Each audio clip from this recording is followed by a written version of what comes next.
My name is Francesca Trainini. I am the MD, Managing Director of PM Music Italy. I have been doing that for 3 years, but before that I have had a long career in the music industry, which started in the 80s in England, where I spent about 8 years. So my daily routine is basically someone who works in an office, but I do get to listen to an awful lot of music, and when the day finishes for every other office worker, we go to gigs, and we may stay in the studio. We have a studio in-house, so some of our artists will come in and spend the evening with us, strumming their guitars or trying out some things. Sometimes the results are very good, sometimes they're very disappointing.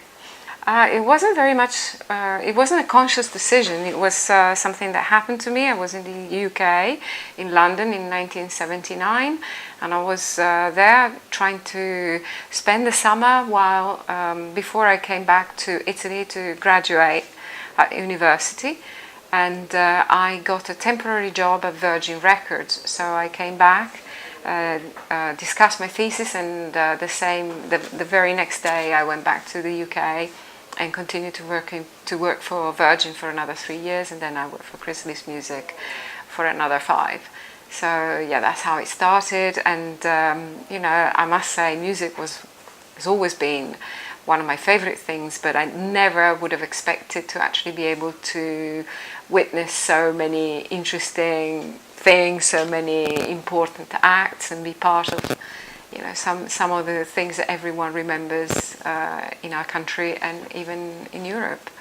Industry. I will say exactly as Case said before me, that you need to be really committed, because it is a time that doesn't reward economically artists or other people who work in the music business as much as it used to do.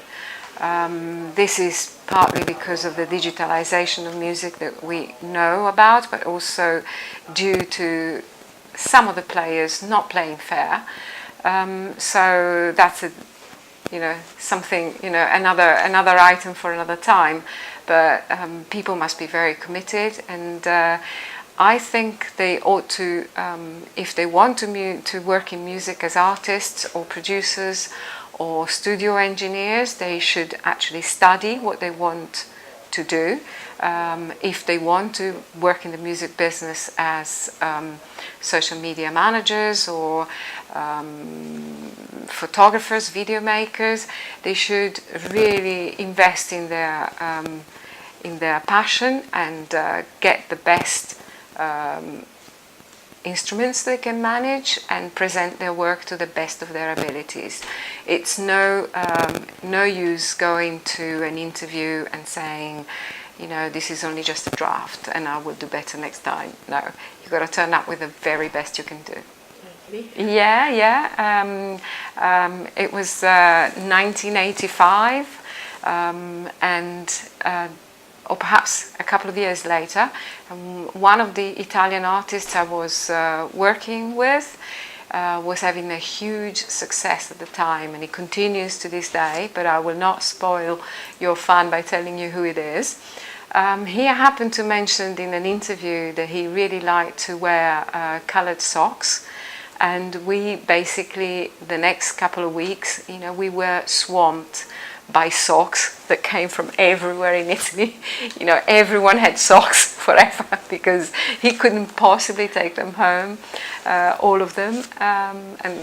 So it's about underwear, I guess, with fans. Yeah, I think it's a very different ball game from the days I was describing or when I started. It is totally different. And fan engagement is a serious business nowadays. And I think, on the other hand, fans are fortunate because the opportunities to get to talk to their artist, to the artist that they really follow, is a lot higher. There's more to do with the artist. The artist is a lot more available to them. And I think this is good for both, because it keeps the artist in touch with what people really appreciate from his art and or her art, and the fan, is happy because he gets to talk to him or her.